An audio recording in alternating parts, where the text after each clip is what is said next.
My fiancé announced, "I booked us on Cheater's reality show. Film crew follows you for a week starting tomorrow." I'd never cheated. I said, "Should be boring then." Then I called the show, volunteered her phone records instead, and they found her affair. When the cameras showed up and surprised her with her side guy, I, 35 male, was making breakfast when my fiancée walked in with her phone, grinning like she'd won the lottery. Guess what I did? 3 years together, 8 months engaged, wedding in 4 months. I should have known that smile meant trouble. What? Remember that show Exposed, the one that catches cheaters? My stomach dropped. Yeah, I signed us up. Well, I signed you up. The camera crew starts following you tomorrow morning at 6 a.m. For a whole week, they're going to document everything. I put down the spatula. Why would you do that? Because you're always working late, always on your phone, always with emergencies. I need to know the truth. The truth is I'm a project manager at a software company. Late nights happen. You've known this since we met. Well, now I'll have proof you're not cheating, or proof that you are. Either way, I'll know. She was so pleased with herself, literally bouncing. The crew starts at 6 a.m. tomorrow. They follow you everywhere for 7 days. Then we film the big reveal episode where I get to see all the footage. I stared at her. You're serious? Dead serious. I already signed the contracts. They're locked in. Something clicked in my brain. People who accuse you of cheating out of nowhere should be boring then. I don't cheat. We'll see. She actually giggled, then left for her Saturday morning yoga class. I stood there for maybe 2 minutes. Then I Googled the production company, called the number, got a receptionist. "Hi, my fiancé just signed me up for your show Exposed. I'm supposed to be followed starting tomorrow." "Oh, yes, we have your case file." She submitted evidence of suspicious behavior, very concerned about infidelity. "Here's my question. If she can sign me up to be investigated without my knowledge, can I sign her up the same way?" Pause. That's an unusual request. I'll volunteer everything, my phone, my computer, my work schedule, my emails, complete transparency, but I want the same for her. Fair's fair, right? Hold on. She put me through to a producer, guy named Rick. "This is Rick. You want us to investigate your fiancé instead?" In addition to, she wants to catch me cheating. I've never cheated, but she's been acting weird for months, defensive about her phone, new gym routine, yoga classes at odd hours. I think she's projecting. Projecting? Accusing me of what she's actually doing. Silence. Then, if we found evidence of her cheating, would you consent to us filming the confrontation? Absolutely. Even if it airs on TV, she signed me up for TV. She gets what she signed up for. More silence. We'll need her phone access. She keeps her passcode in our shared notes app, Cloud Backup too. I'll send everything, but I want this to be a surprise, just like she surprised me. This is highly irregular. So is ambushing your fiancé with a camera crew. Check her phone. If I'm wrong, I look paranoid and stupid. If I'm right, you get better TV than following me to boring meetings all week. Rick laughed. Send me the information.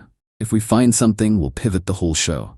Sent him everything. Her phone passcode, her iCloud login, her car's GPS history, all of it. Then I texted her. "Hey babe, just FYI, I'm totally fine with the show. Nothing to hide. This'll be fun." Her response, "See? That's what I wanted to hear. Love you." "Sure you do." That night, her phone buzzed while she was in the shower. Text preview on the lock screen from Danny, Jim. "Thursday night, still good? My place at 10? Thursday night. My actual late work night. When I'm genuinely at the office until 9 p.m. Took a photo of the text preview. Sent it to Rick. His response, "Oh, this is going to be good." Update 1. The crew showed up at my place at 6 a.m. Sunday. 3 people. Camera operator, sound guy, and Rick the producer. My fiancée was jitty. Made them coffee. Chatted about the show. "I'm so excited to finally know the truth," she said. Rick smiled at her. "Truth is definitely coming. Before we start, updated consent forms. Legal requirement." She signed without reading. I read every word. Lots of language about any party involved, and evidence discovered during filming, and right to air all footage obtained. The crew followed me around all day Sunday, filmed me doing laundry, grocery shopping, watching football, absolutely riveting television. Monday, they followed me to work, sat in on my meetings, filmed me eating a sad desk salad for lunch, watched me stay until 7 p.m. for a deadline. My fiancé texted around 5. Anything interesting happening? Me, just work. Told you it'd be boring. Tuesday, more of the same. The crew was clearly getting bored. Rick pulled me aside during my lunch break. We went through her phone. My heart rate spiked. And guy named Danny, personal trainer at her gym. They've been together for 7 months, meeting at his apartment every Thursday night and Sunday mornings during her yoga classes. 7 months. Over half our engagement. The texts are explicit, and there's a lot of discussion about your income, your job, your family's money. What kind of discussion? Rick showed me his phone. Screenshots of her text to Danny. He makes $140,000 and his parents are loaded. If once we're married, I can divorce him in a year and get my share. Why wait, Danny? Because the wedding's already paid for and his family will give us money as gifts. I'm thinking at least $50 in wedding gifts, plus his 401k has like $200 in it. I felt sick. There's more, Rick said. A lot more. We want to confront her Thursday night, at Danny's apartment. You up for it? What's the plan? We tell her we're filming B-roll of you working late. She thinks you're at the office. We set up at Danny's place. When she arrives, we're waiting. She'll lose it. Yes. Yes, she will. That's kind of the point. Wednesday, the crew followed me through another boring workday. My fiancé texted, they're finding nothing, aren't they, lol. Me, I told you, I'm boring. Her, well, the week's not over yet. Thursday came. I went to work like normal. The crew stayed behind to get establishing shots of our apartment. Around 9 p.m., Rick texted, we're set up at Danny's. She's on her way. You coming? Me? Wouldn't miss it. I drove to the address. Apartment complex on the north side. Danny's place was on the 2nd floor. The crew was set up in the stairwell with cameras. Rick had one camera operator actually inside Danny's apartment with him. Danny had no idea what was coming. How'd you get him to cooperate? I asked. Told him we're filming a fitness segment. He thinks he's going to be on TV showing off his training techniques. At 9:47 p.m., her car pulled into the lot. Rick handed me an earpiece. You'll be able to hear everything. When I give you the signal, come up. I watched from my car. She walked up the stairs, knocked on Danny's door. He answered. Through the earpiece I heard, hey babe.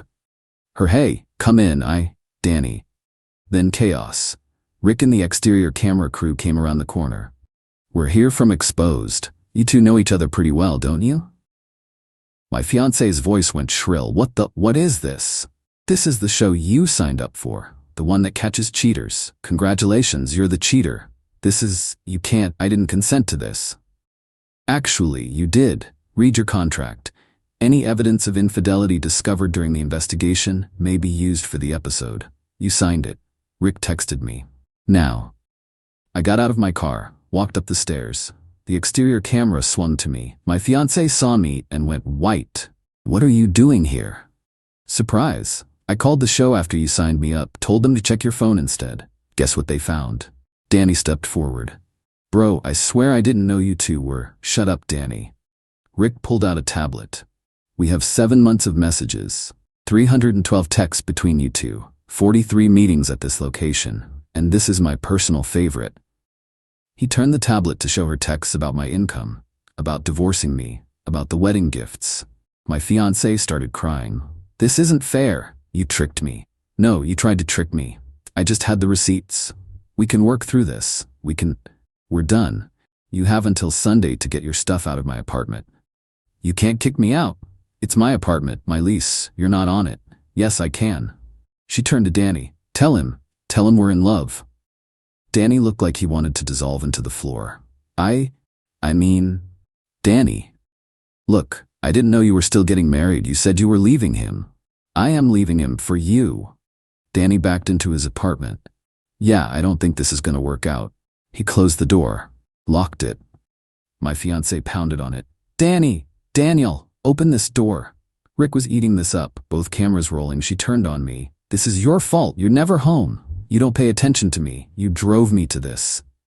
I drove you to plan a wedding while texting another guy about divorcing me for money? That's impressive driving. I love you. You love my salary. There's a difference. I walked away. Got in my car, drove home. Rick called 10 minutes later. That was amazing television. The episode airs in 2 weeks. You're going to be very popular. Great, I'm also gonna be single. Better than being married to that. Fair point. Update 2 Sunday morning, I changed the locks. Called a locksmith at 7 a.m., had new keys by 9. My fiancée showed up at 11 with her mom and sister. I had my brother there as backup. She tried her key, didn't work, pounded on the door. Open this door. I opened it. Kept the chain on. You have 3 hours to pack your stuff. That's it. Her mom pushed forward. You can't do this. She lives here. She's not on the lease. This is my apartment. I'm allowing her to collect her belongings. That's all the law requires. She has rights. Not to my apartment. She doesn't. 3 hours.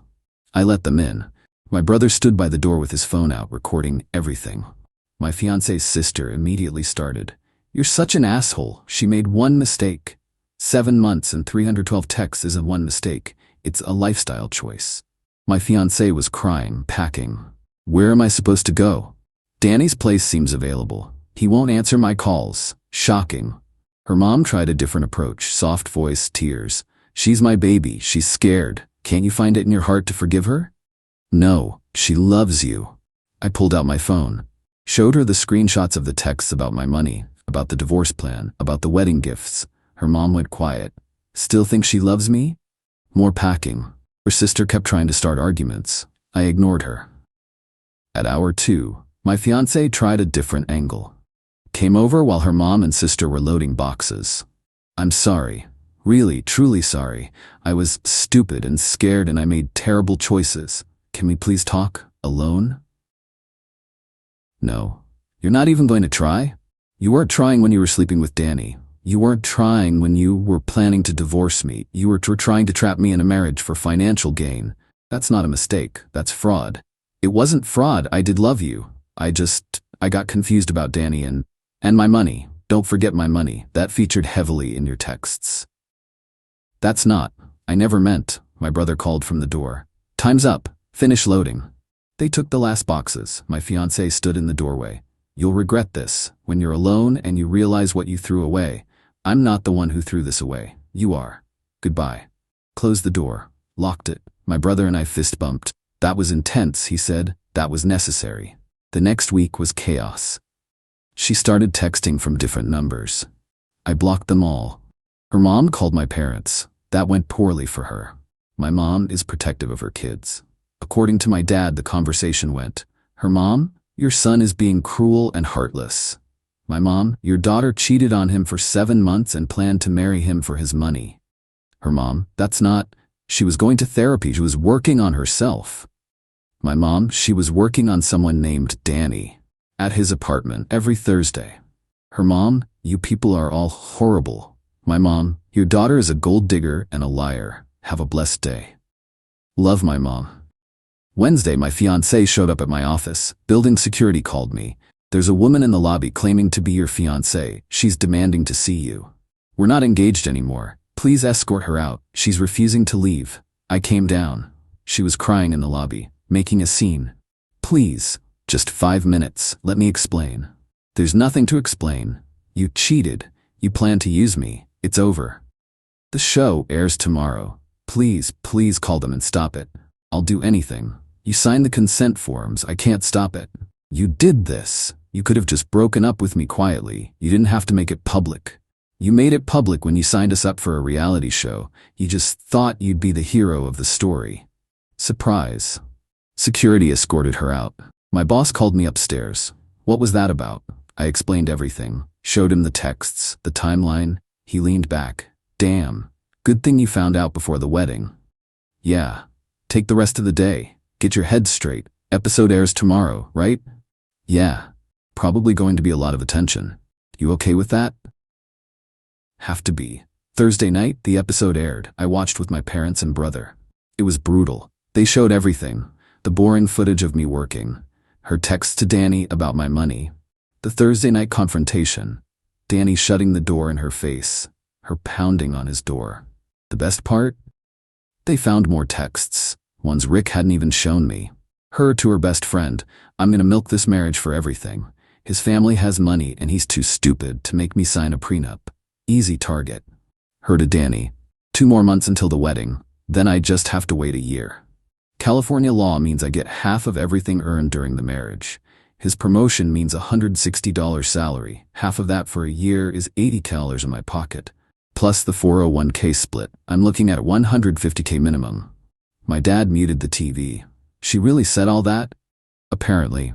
My mom was crying. Oh honey, you could've. I know, but I didn't, and now I'm free. The episode went viral. Over 1 million views online in 3 days. Comments were savage. Play stupid games, win stupid prizes. She really thought she was slick. Danny closing the door is the funniest thing I've ever seen. My phone was exploding. Friends, old coworkers, people I hadn't talked to in years. Everyone had seen it.